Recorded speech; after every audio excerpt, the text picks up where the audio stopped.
Ya, karakteristik utama dari jemaat Efesus di tengah konteks kotanya yang seperti itu adalah mereka itu memiliki kesetiaan dan keteladanan yang kuat di dalam iman.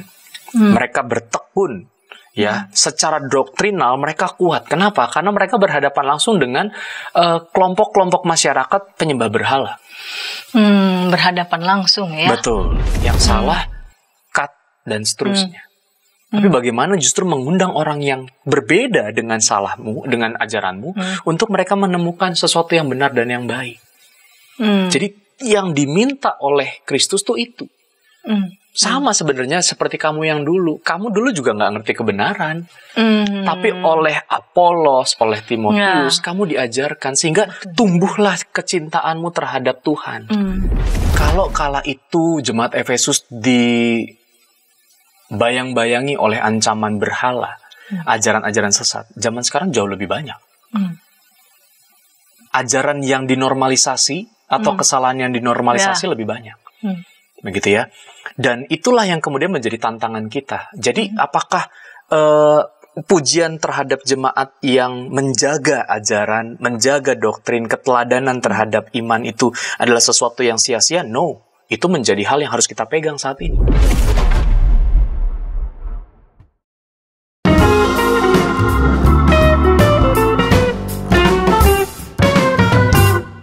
Sahabat YKB, kita jumpa kembali dalam program Ngulik Alkitab. Masih di awal tahun yang baru ini, awal tahun 2025, dan dimulai dengan tahun yang baru ini, kita akan memulainya dengan Kitab Wahyu. Pekan sebelumnya kita sudah mengulik Wahyu pasal 1, dan pada episode kali ini kita akan mengulik Wahyu pasal 2 ayat 1 sampai 7. Program Ngulik Alkitab ini diselenggarakan sebagai media, sebagai sarana bagi kita membaca kitab suci dan menggali, lalu kemudian menemukan setiap pesan yang berharga, pesan yang sangat luhur dari setiap teks yang kita ulik, dan tentu saja melihat relevansinya bagi kehidupan kita sehari-hari.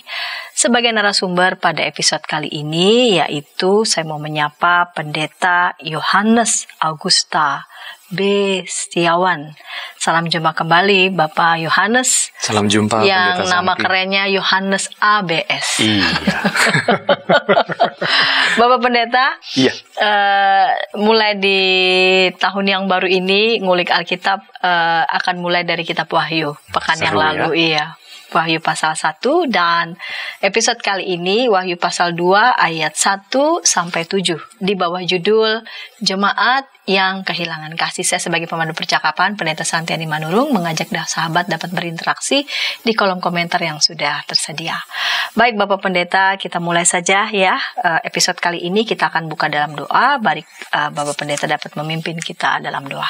Baik, mari kita berdoa. Saat ini kami akan mendalami firman Tuhan di dalam Wahyu pasal 2 ayat 1 sampai 7. Biarlah hikmat-Mu menerangi setiap kami, sehingga kami boleh menemukan kebaikan dan kebenaran di dalamnya.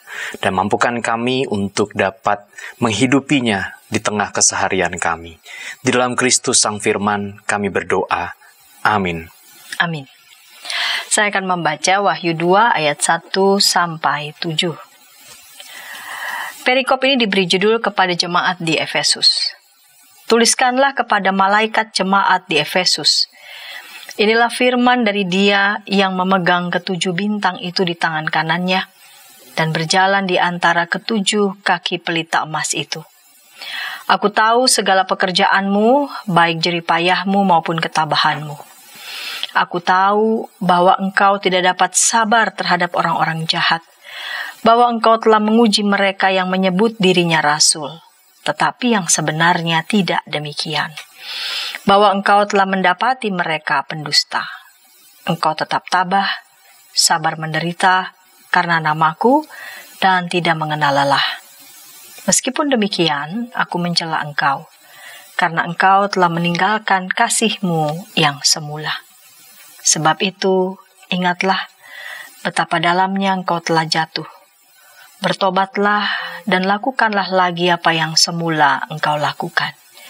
Jika tidak demikian, aku akan datang kepadamu dan aku akan mengambil kaki pelitamu dari tempatnya, jikalau engkau tidak bertobat. Tetapi inilah yang ada padamu, engkau membenci segala perbuatan pengikut-pengikut Nikolaus yang juga kubenci. Siapa bertelinga, hendaklah ia mendengarkan apa yang dikatakan Roh kepada jemaat-jemaat. Siapa yang menang, dia akan kuberi makan dari pohon kehidupan yang ada di Firdaus Allah. Ya, baik Bapak Pendeta, kita mulai saja di segmen yang pertama ini. Kitab Wahyu, ya. Kitab Wahyu ini secara umum ini mau menuliskan tentang apa, Pak Pendeta? Oke, baik. Mungkin minggu lalu juga narasumber sebelumnya sudah mendalami tentang latar belakang kitab Wahyu seperti apa. Cuman saya ingin sedikit saja menegaskan bahwa ini merupakan sebuah sastra apokaliptik yang luar biasa, kitab Wahyu ini. Karena dia mau menyingkapkan penyataan dari Allah yang memang secara spesifik dikhususkan bagi 7 jemaat yang dalam pergumulan dan dalam situasi yang tidak mudah.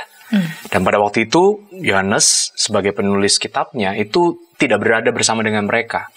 Mereka boleh dikatakan hidup mandiri dan dalam tekanan situasi politik, sosial, bahkan internal yang menggoyangkan dan menggoyahkan.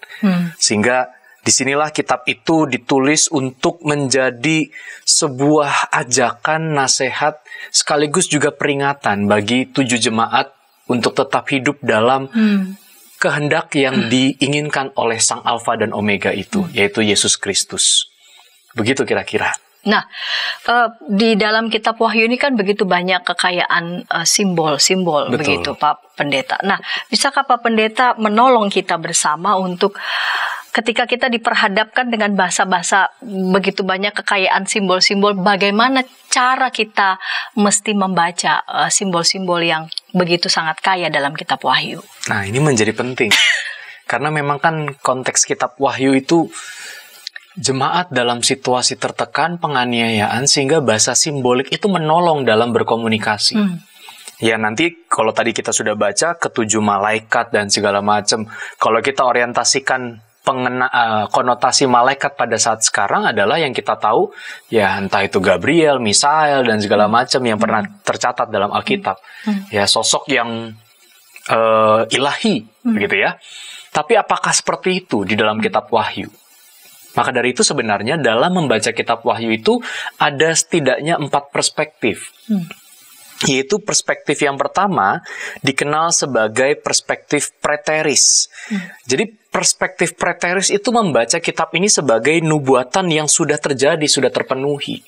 Simbol-simbol itu murni khusus sebagai bahasa komunikasi, semantik yang disampaikan oleh penulis kitab Wahyu kepada 7 jemaat Asia Kecil.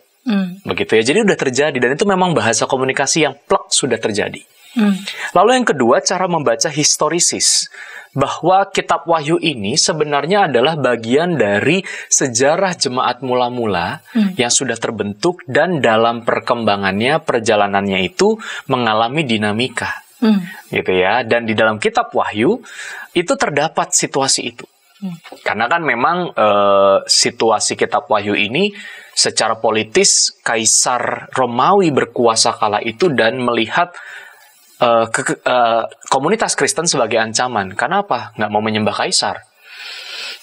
Gitu ya. Jadi yang tidak menyembah Kaisar itu dianggap sebagai ancaman. Ancaman. Sehingga kaum historisis melihat, oh iya, gereja atau jemaat mula-mula kala itu menghadapi situasi yang tidak mudah secara politis.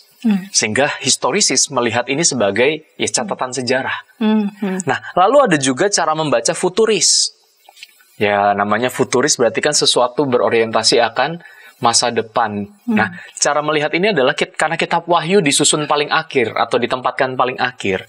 Dan namanya kalau dalam bahasa Inggris Revelation, gitu ya, apa dalam bahasa Indonesianya?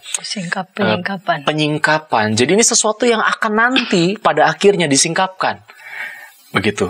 Dan apakah sudah terjadi? Belum. Coming soon. Kapan? We don't know. Jadi futuris tuh membacanya seperti itu. Mereka melihat ini akan terjadi ke depan dan dalam bentuk yang sama, sehingga simbol-simbol itu dipahami sebagai yang sama yang nanti akan ditemukan. Begitu. Nah, lalu yang terakhir adalah kaum idealis. Kaum idealis melihat bahwa apa yang terdapat dalam kitab Wahyu itu adalah merupakan figuratif. Sesuatu yang memang menggambarkan makna aslinya kala itu, dengan tujuan untuk menemukan makna ideal dalam konteks saat ini. Gitu. Sehingga simbol-simbol yang dibaca pun ditempatkan pada tempatnya, dikaitkan dalam konteks besar pada situasi itu, tetapi kemudian didialogkan dengan konteks yang mungkin mirip dengan situasi sekarang. Jadi menemukan yang ideal kala itu, dan juga melihat yang ideal itu di dalam konteks sekarang. Sehingga itu menjadi kerikma yang luar biasa buat pembaca pada masa kini. Ya, jadi bukan yang hanya bagian dari sejarah, sudah cukup tahu saja, ini sifatnya kronologis, atau ini belum terpenuhi. Jadi ini semacam ramalan. Nah, kaum idealis itu untuk melihat bahwa walaupun ini sudah terjadi, apa maknanya pada masa kini? Dan itu yang sebenarnya kan cara membaca kitab yang bukan hanya pada Wahyu sih sebenarnya, dalam kitab-kitab lainnya. Makanya di dalam pasal 2 ayat 1 sampai 7 ini juga perlu kita lihat dalam perspektif idealis, supaya kita nggak terjebak juga bahwa nanti nunggu jemaat di Efesus, apakah benar di Efesus kota sekarang masih ada jemaatnya, kira-kira begitu. Nunggu kan katanya, begitu. Yaitu cara memandang dan cara membaca kitab Wahyu. Setidaknya ada 4 kelompok. Jadi ada berbagai macam kelompok yang membaca kitab Wahyu dengan beberapa cara yang tadi Bapak Pendeta sudah sampaikan. Betul. Ada preteris, ada historisis, futuris, dan idealis.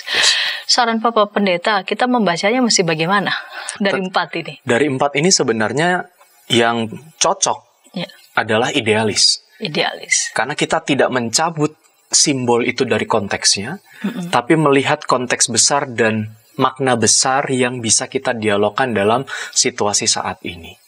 Mungkin simbol malaikat kala itu dalam situasi sekarang ini simbolnya yang lain, tetapi sebenarnya maknanya hampir sama. Gitu. Jadi kita justru menemukan makna tepat di dalam konteks kala itu dengan bahasa simbolik yang dipakai oleh penulis, ya, yang dia temukan juga dalam penglihatannya, dan itu juga bisa dilihat yang serupa atau yang hampir sama dengan situasi saat ini. Jadi menurut saya kelompok idealis itu perlu menjadi salah satu pijakan untuk kita membaca kitab Wahyu. Begitu. Dan karena itu kita menyiapkannya untuk membaca pasal 2 ayat 1 sampai 7 ini pasal juga 2. Dengan cara membaca perspektif idealis ya. Iya. Kita akan melihat perikop ini kan diberi judul kepada jemaat di Efesus. Iya. Di awal ini Pak Pendeta, seperti apa sih kota Efesus di kala itu?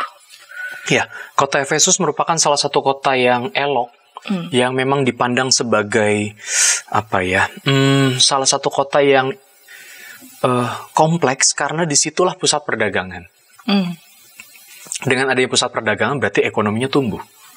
Tetapi juga adalah pusat agama dan budaya. Di situ, di kota tersebut terkenal dengan adanya kuil Artemis. Ya, salah satu sebenarnya kuil yang didaku sebagai yang penting dalam konteks kekaisaran kala itu. Nah, tetapi juga sebenarnya jemaat Efesus ini merupakan jemaat yang didirikan oleh Paulus itu sendiri. Ya, Paulus mendatangi dan kemudian membentuk itu dan kemudian dipercayakan kepada rekan-rekannya Paulus, yaitu Apolos, Timotius, begitu. Dan salah satunya juga adalah Yohanes. Nah, sehingga jemaat Efesus ini memiliki kekhasan tersendiri dalam menghayati kekristenan yang Paulus ajarkan, gitu ya. Dan juga Apolos dan Timotius. Nah, sehingga jemaat Efesus di tengah konteks kota Efesus yang tadi ya ada pusat agama, kebudayaan, dia pusat perdagangan, maka disitulah sebenarnya konteks jemaat Efesus menjadi penting. Ya, karakteristik utama dari jemaat Efesus di tengah konteks kotanya yang seperti itu adalah mereka itu memiliki kesetiaan dan keteladanan yang kuat di dalam iman. Mereka bertekun, ya, secara doktrinal mereka kuat. Kenapa? Karena mereka berhadapan langsung dengan kelompok-kelompok masyarakat penyembah berhala. Berhadapan langsung ya. Betul. Oke, Pak. Dan disitulah komitmen mereka adalah untuk membuat jemaat Efesus ini tetap dalam doktrin atau ajaran yang benar. Setia terhadap ajaran yang benar, bukan kesesatan atau ajaran sesat yang beredar di sekitarnya.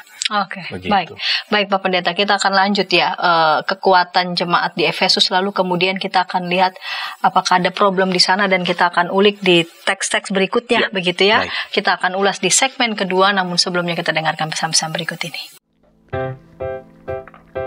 Shalom adik-adik, hari ini Kepik berkeliling dari desa ke desa. Kepik pengen ke rumah Pak Tani. Coba, ada yang tahu nggak di rumah Pak Tani ada apa saja? Ayo coba tebak. Apa coba? Betul, ada sapi. Mo. Mereka sekarang rukun dan jalan bersama-sama pulang ke rumah Pak Tani. Kak Evelyn, tapi sebelum tidur aku mau dengar dongeng dulu. Katanya tadi sudah ngantuk. Pokoknya aku mau dengar dongeng dulu, kakak. Jadi pangku nih. Kayak cerita ya, siap? Ayam buta hanya bisa mendengar suara orang berseru-seru sambil berlari. Lari, kebakaran. Sekarang kodok lumpuh itu bebas berada di atas punggung semua ayam. Kemanapun dia mau pergi, ayam-ayam siap membawanya dengan senang hati.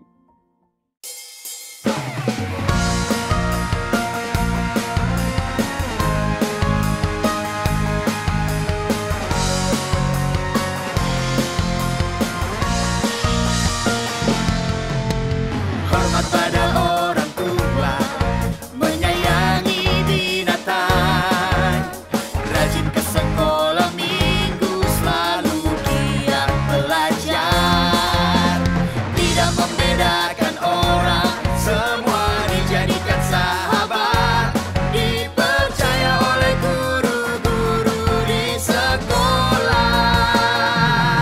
Kiki dan Gigi, sahabat yang baik, gembira menolong siapapun,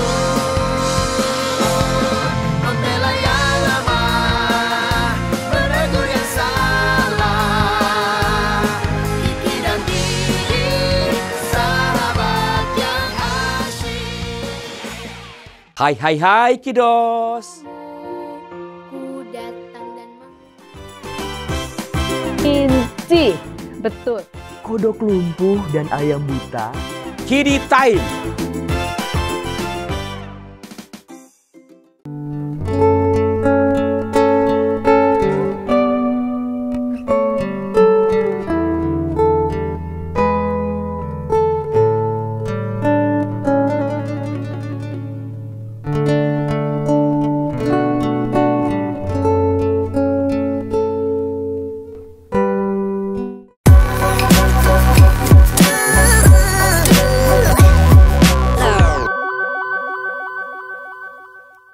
Sahabat YKB, kita jumpa kembali dalam program Ngulik Alkitab. Pada episode kali ini kita mengulik Wahyu pasal 2 ayat 1-7, Wahyu pasal 2 ayat 1-7, diberi judul Jemaat yang Kehilangan Kasih.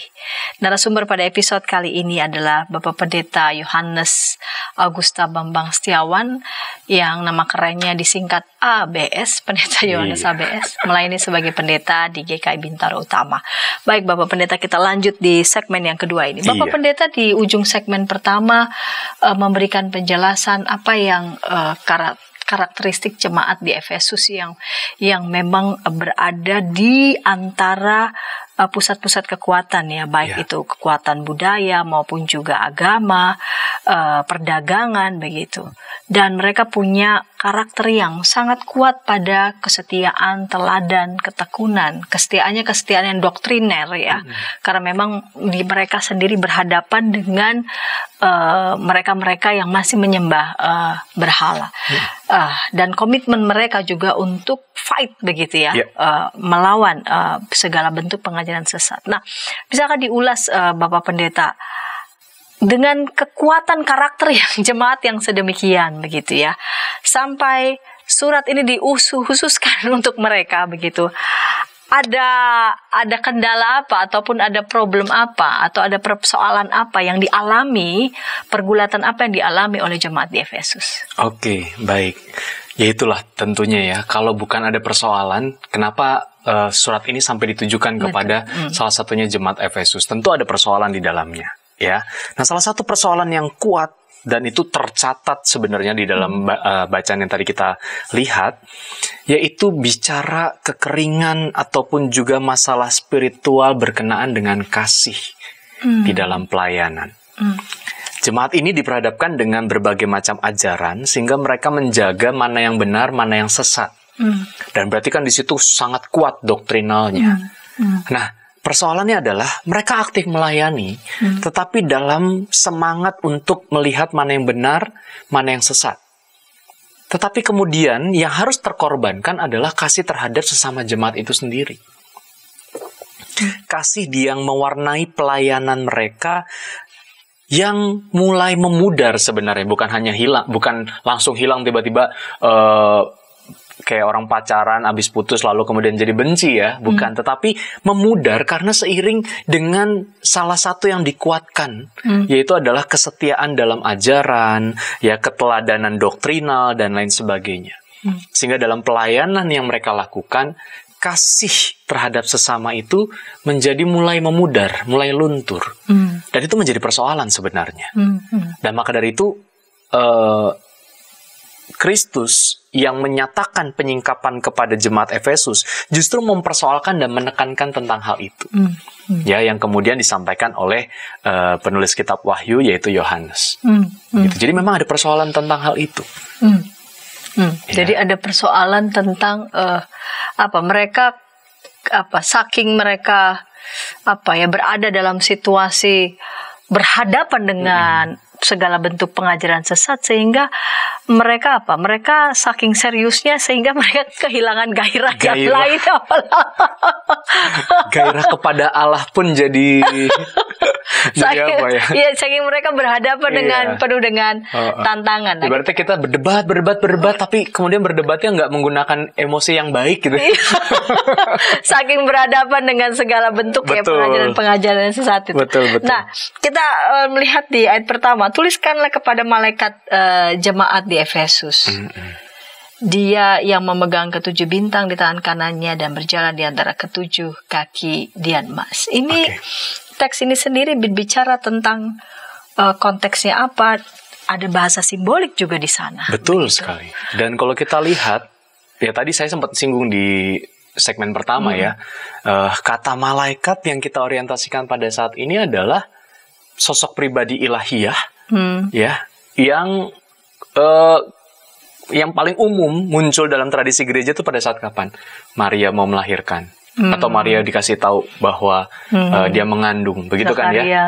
Zakaria dan seterusnya. Padahal di sini menjadi sebuah bahasa simbolik. Malaikat angelos gitu ya, atau angelos itu mengatakan utusan, suruhan dari sang empunya. Nah, sang empunya itu siapa? Yesus yang adalah Alfa dan Omega, yang di pasal 1 dia memperkenalkan dirinya seperti itu. Nah, 7 bintang di tangan kanan itu maksudnya apa? 7 jemaat. Jadi ke-7 bintang itu 7 jemaat. Ya, dia pemilik dari 7 jemaat ini. Artinya bukan misalnya ketua majelisnya atau sejarawan gerejanya, bukan dia yang punya. Tapi Kristus yang punya. Ini mau mengatakan Kristus sebagai kepala gereja, dia yang memegang kendali atas semuanya. Makanya sampaikanlah kepada suruhanku, mereka yang dipercaya sebagai pemimpin jemaat. Itu. Ya, jadi makanya sekali lagi, kalau ini baca ketiplek harfiah ketujuh kaki Dian. Kaki Dian tuh apa sih? Itu kan tempat buat naruh lilinnya. Betul. Kalau misalnya ketujuh kaki Dian, kita nungguin kakinya begitu. Itu kan sangat bingung jadinya, ya. Sementara 7 bintang atau kaki Dian itu adalah umatnya itu sendiri. Begitu. Ya, yang berjalan di antara umat. Gitu. Akulah pemiliknya yang berjalan di antara kehidupan umatku. Begitu. Jadi ini bahasa simbolik sekali yang mau mengatakan kepada jemaat Efesus bahwa perintah ini, peringatan ini maupun juga nasihat ini datangnya dari Kristus yang mengerti, melihat dan selalu menyertai jemaat Efesus ini. Begitu. Oke. Baik Pak Pendeta. Kita lanjut di ayat selanjutnya ya. Di ayat 2, aku tahu segala pekerjaanmu baik jerih payahmu maupun ketabahanmu. Ini segala bentuk apresiasi nih, ayat 2 sampai ayat 3 ya. Ayat 3, engkau tetap tabah, sabar, menderita karena namaku dan tidak mengenal lelah. Lalu muncul ayat 4 begitu. Meskipun demikian, ini kalau kayak ibarat kita kalau dipuji, kita lagi nungguin. Ini di bagian mana dia akan siap memberikan kritik. Berarti habis apresiasi akan tetap. Begitu ya. Pak Pendeta tadi sudah menyinggung memang ya, ada problem mereka seperti kurang ataupun ya mengalami penurunan begitu pada gairah mereka untuk melayani. Ini sebenarnya mau mengatakan apa? Sampai meskipun demikian aku mencela engkau. Apa yang terjadi? Jemaat yang begini tabah tapi justru meninggalkan kasihmu. Ini gimana kita bisa membayangkan yang tabah, tekun begitu ya, sabar menderita karena namaku tidak mengenal lelah. Kok bisa yang seperti ini kok sampai tidak mengalami kasih itu? Oke. Baik. Tadi saya sudah menyinggung ya di awal kalau memang mereka tuh tekun. Sangat tekun. Mereka sangat setia mendalami maupun juga menjaga ajaran itu. Karena memang kita tahu ini jemaat yang didirikan oleh Paulus sendiri dengan golongan Apolos ataupun Apolos sebagai penilik jemaat, sebagai pemimpin jemaatnya bersama dengan Timotius dan seterusnya. Artinya, waktu Paulus menceritakan, mengirim surat kepada Timotius pun, Paulus kan meminta supaya Timotius menjadi teladan. Ya enggak? Di dalam, meskipun engkau muda, engkau harus tetap menjadi teladan dalam kesetiaan, ketekunan. Dan itulah yang ditularkan, dan itu menjadi sebenarnya spiritualitas jemaat Efesus. Gitu. Akan tetapi, disinilah titik pisahnya. Ketika mereka berfokus pada sesuatu yang doktriner, yang sebenarnya tidak masalah sih. Betul ya? Artinya ketika mereka bisa menjaga dan membedakan, mereka tahu mana yang tetap dalam koridornya Allah, mana yang tidak. Tapi justru di sini, yang kadangkala menjadi persoalan karena ketika timbul perbedaan di dalamnya, tidak diselesaikan dengan mengedepankan kasih.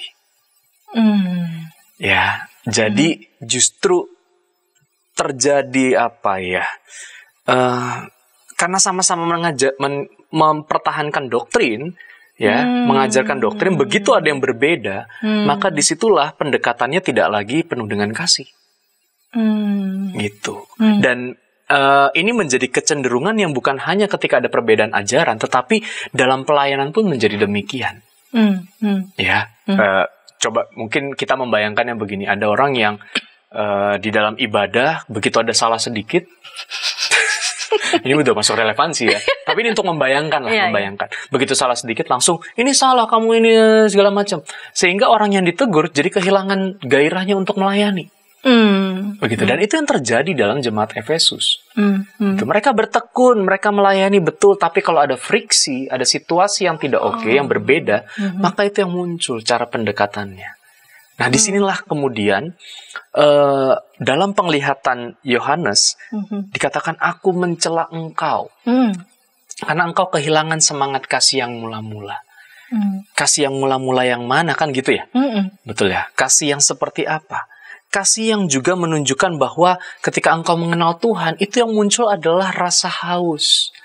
Ya, gairah yang ingin terus mau belajar. Bukan yang ingin, karena kamu udah tahu, sehingga kamu menjadi polisi ajaran.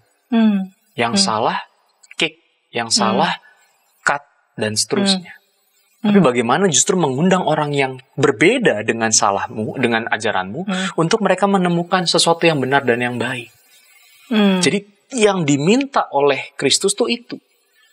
Sama sebenarnya seperti kamu yang dulu. Kamu dulu juga nggak ngerti kebenaran. Tapi oleh Apolos, oleh Timotius, kamu diajarkan sehingga tumbuhlah kecintaanmu terhadap Tuhan. Nah sekarang ketika kamu melakukan karena mempertahankan itu, jadinya apa? Orang-orang di sekitarnya itu merasa, atau yang berbeda, ya, berbeda itu merasa bahwa bagaimana aku bisa menemukan Tuhan kalau caramu mendekatiku hilang kasihnya atau tidak pakai kasih. Begitu. Agak berbeda. Jadi tolong kembalikan kepada waktu kamu pertama kali mengenal kebenaran. Kamu pertama kali mengenal aku. Ya, sehingga orang yang belum mengenal sama-sama diajarkan. Nah, itu sebenarnya yang mau disampaikan oleh Yohanes dalam penglihatannya kepada jemaat Efesus. Jadi dia mencela bukan karena mereka tidak menjaga ajaran, tapi dalam berelasi, berinteraksi untuk memperkenalkan Kristus, itulah yang kemudian kehilangan kasihnya, termasuk dalam pelayanannya. Begitu. Baik Pak Pendeta. Kita lanjut ya di ayat selanjutnya. Ini ada ayat 5, lalu kemudian ini ada teguran yang kuat ini tegurannya. Ingatlah betapa lamanya engkau telah terjatuh, bertobatlah dan lakukan lagi apa yang semula. Tadi Pak Pendeta ya sudah jelaskan.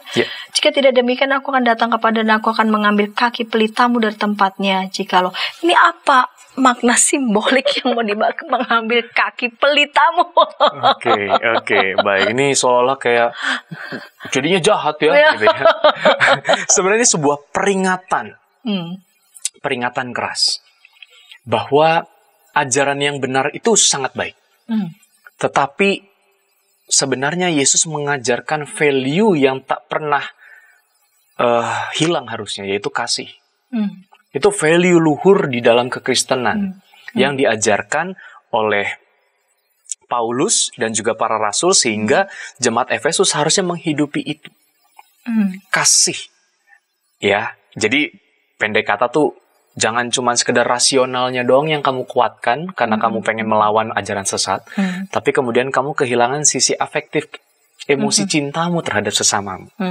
Ya, nah di sini tegurannya adalah, ayo balik, kembalikan marwah kasihnya Yesus itu dalam kehidupan pelayananmu, persekutuanmu, begitu ya. Pun dengan mereka yang berbeda denganmu, gitu ya. Makanya di ayat-ayat setelahnya ada apresiasi ketika mereka pun bisa tidak bersetuju dengan satu ajaran, yaitu ajaran Nikolaus, ya. Tetapi mereka jangan sampai kemudian kalaupun kamu nggak bersetuju, kamu kehilangan kasih.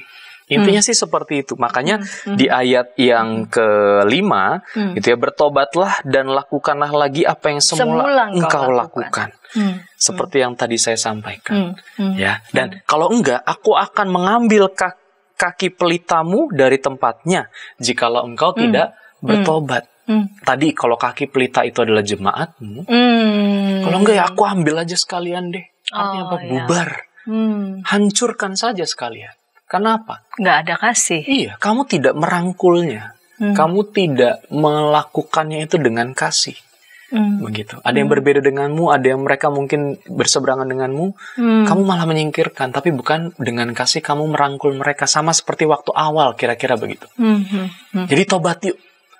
Kira-kira kurang lebih ajakannya seperti itu. Kembalilah kepada yang mula-mula itu. Betul. Ya. Baik, Pak Pendeta di sini menarik karena Pak Pendeta juga sudah menyebut ya ada nama Nikolaus di sana. Inilah yang ada padamu, kau membenci segala perbuatan pengikut-pengikut Nikolaus yang juga aku benci. Siapa Nikolaus itu dan sejauh mana dia begitu cukup berpengaruh kuat di jemaat ini, kita akan ulas di segmen ketiga. Namun sebelumnya kita dengarkan pesan-pesan berikut ini. Shalom adik-adik. Hari ini Kepik berkeliling dari desa ke desa. Kepik pengen ke rumah Pak Tani. Coba, ada yang tahu nggak di rumah Pak Tani ada apa saja? Ayo coba tebak. Apa coba? Betul, ada sapi.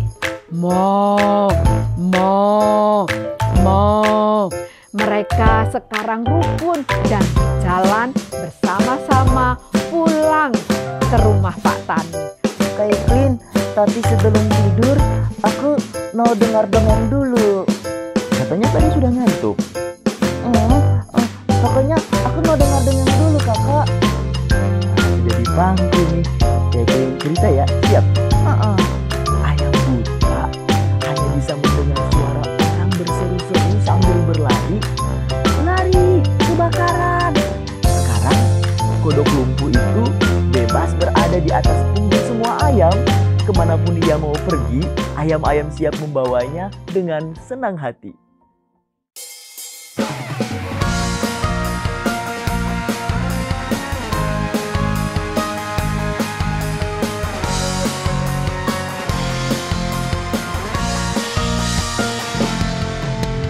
Hormat pada orang tua, menyayangi binatang, rajin ke sekolah minggu, selalu giat belajar, tidak membedakan orang, semua dijadikan sahabat, dipercaya oleh guru-guru di sekolah. Kiki dan Didi, sahabat yang baik, gembira menolong siapapun, membela yang lemah, menegur yang salah. Kiki dan Didi, sahabat yang asyik. Hai kiddos. Ku datang dan Inci, betul. Kodok lumpuh dan ayam buta Kiddy Time.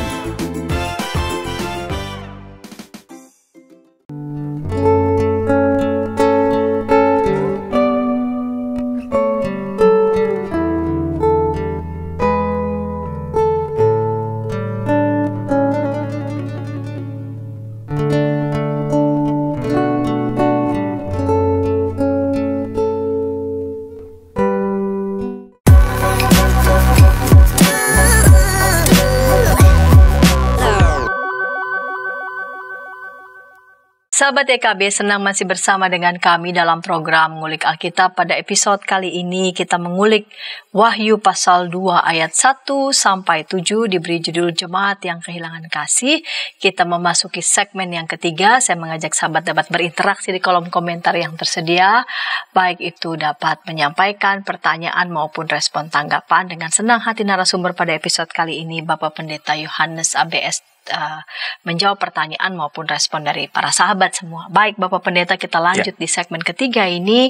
Pada segmen penutup ini ada nama pengikut Nikolaus di ayat 6. Siapa Nikolaus? Sejauh mana dia mempunyai pengaruh di tengah-tengah jemaat ini, dan bisa juga karena itu menimbulkan pergolakan di tengah jemaat. Oke, baik.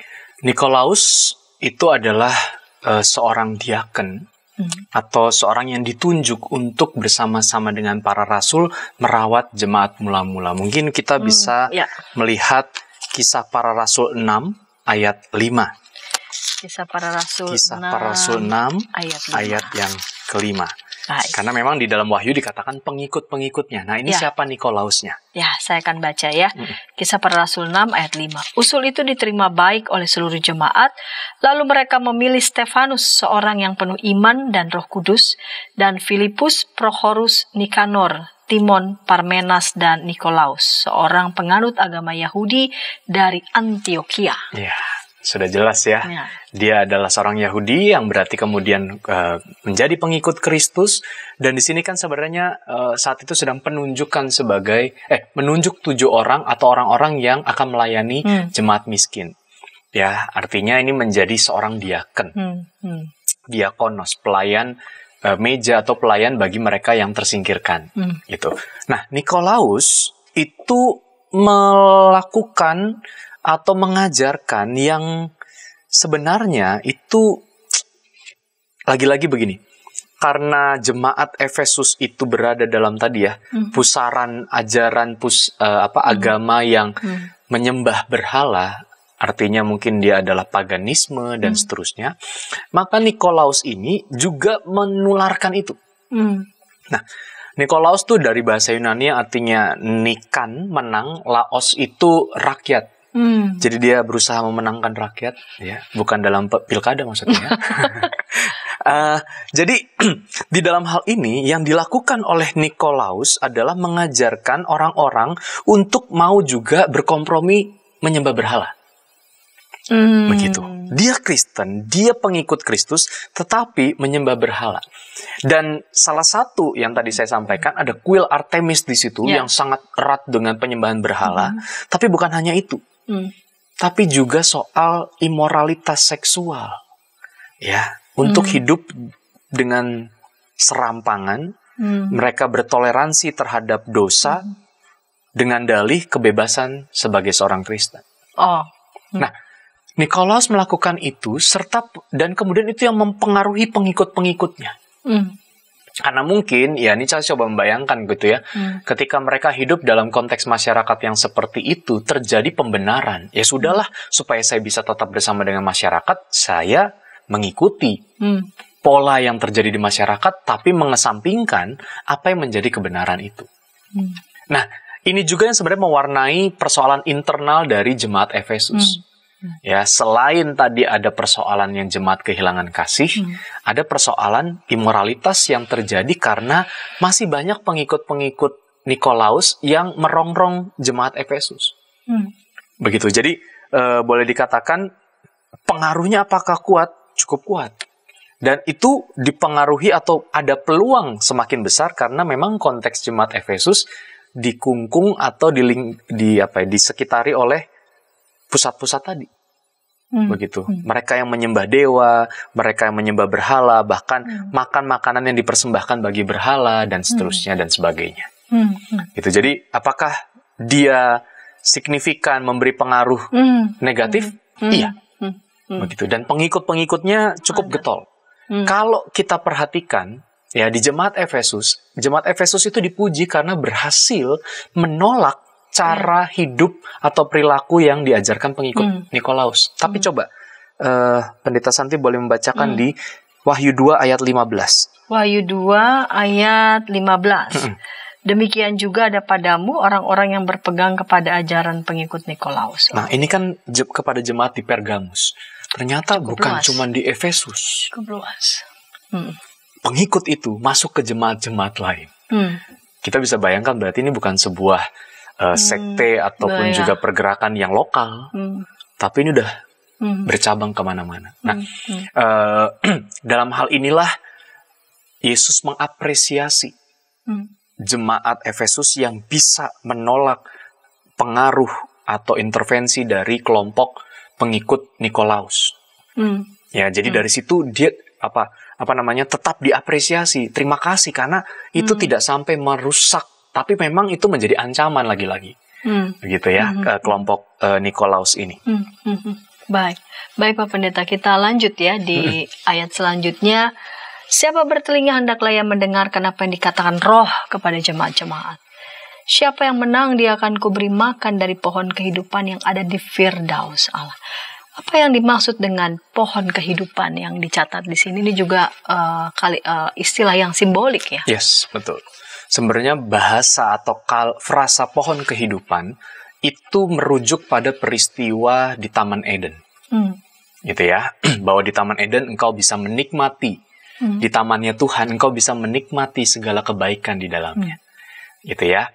Nah, gambaran itu ditarik untuk melihat bahwa engkau yang hidup dalam arahanku, engkau yang hidup dalam kebenaranku, dan tentu yang diminta adalah kembali kepada kasih mula-mula itu, maka engkau akan mendapatkan berkat dari Allah serta kehidupan kekal. Gitu. Jadi di sini sebenarnya Firdaus Allah maupun juga pohon kehidupan Allah itu merujuk pada kehidupan yang kekal bersama dengan Allah.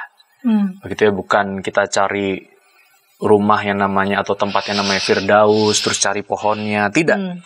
Tapi ini sebuah bahasa simbolik yang melambangkan engkau yang bersama denganku, engkau yang mengikuti roh ya, artinya nasihat dan segala macamnya itu, maka hubungan di antara Allah dan juga umatnya, ya tadi si pemilik bintang itu dengan kaki diannya, itu menjadi hubungan yang pulih, hubungan yang penuh dengan kelimpahan di dalam berkat dan kasih, begitu. Jadi ini minta soal apa? Ketaatan.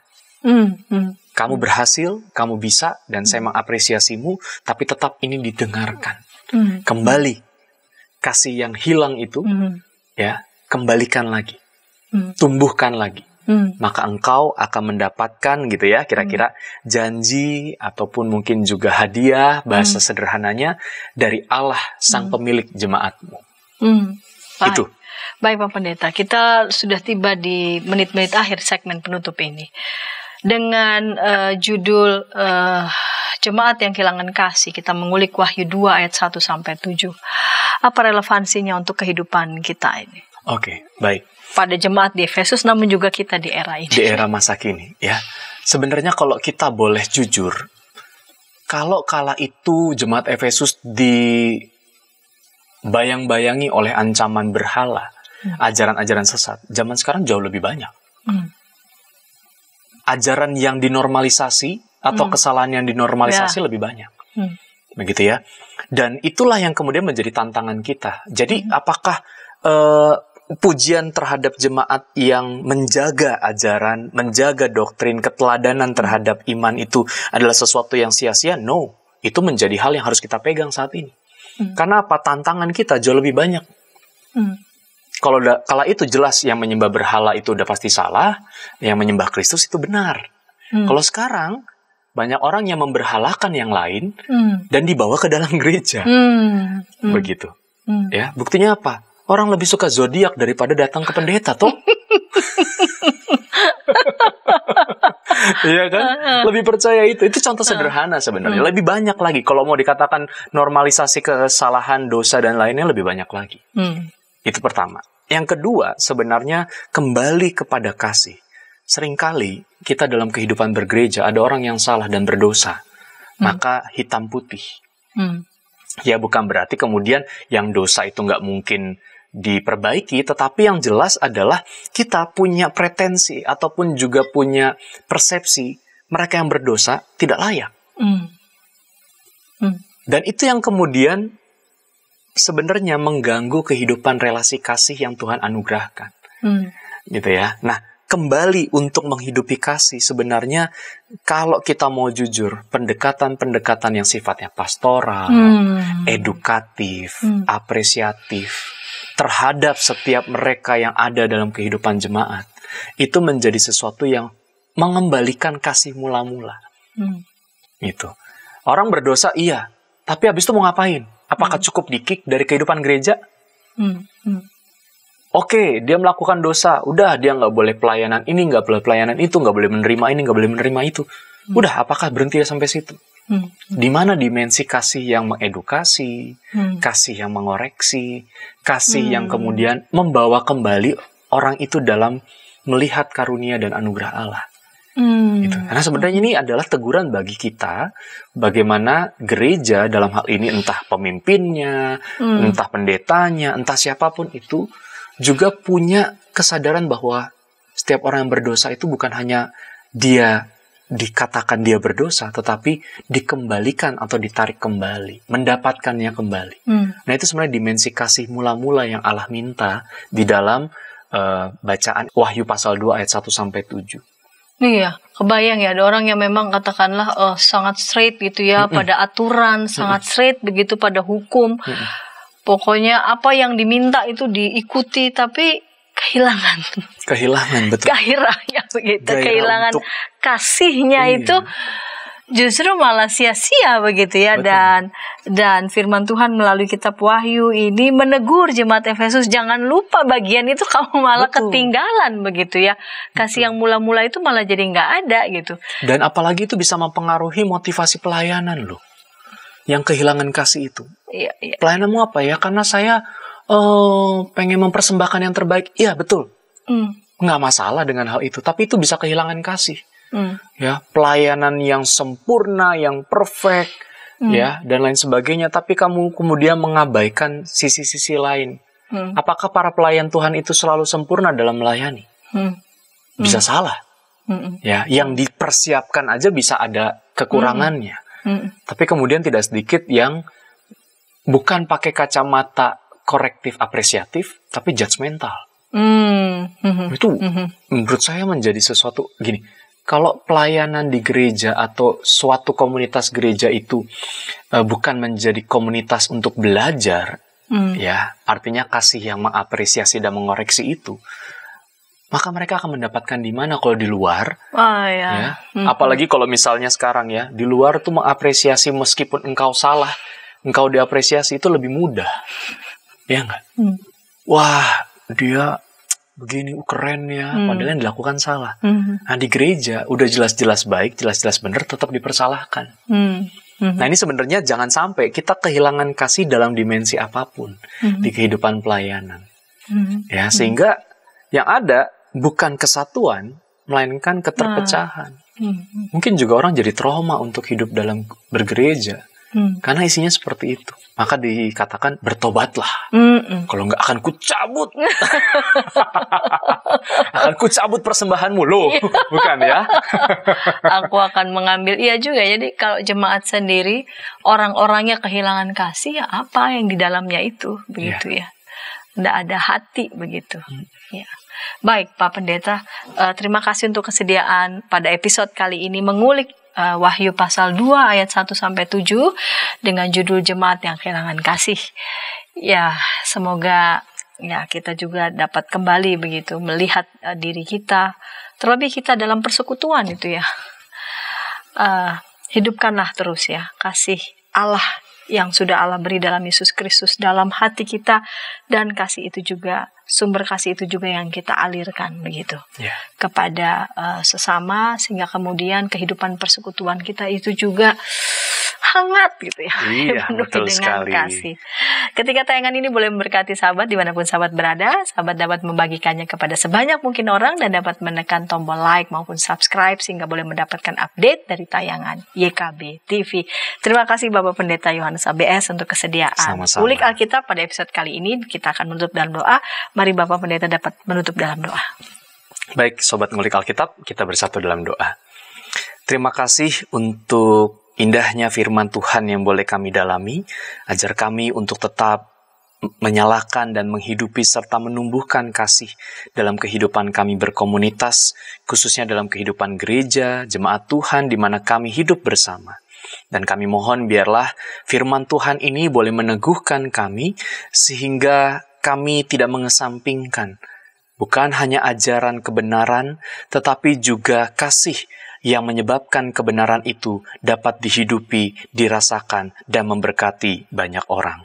Terima kasih ya Allah, inilah permohonan kami dan syukur kami naikkan di dalam Yesus Kristus Sang Alfa dan Omega. Amin. Amin.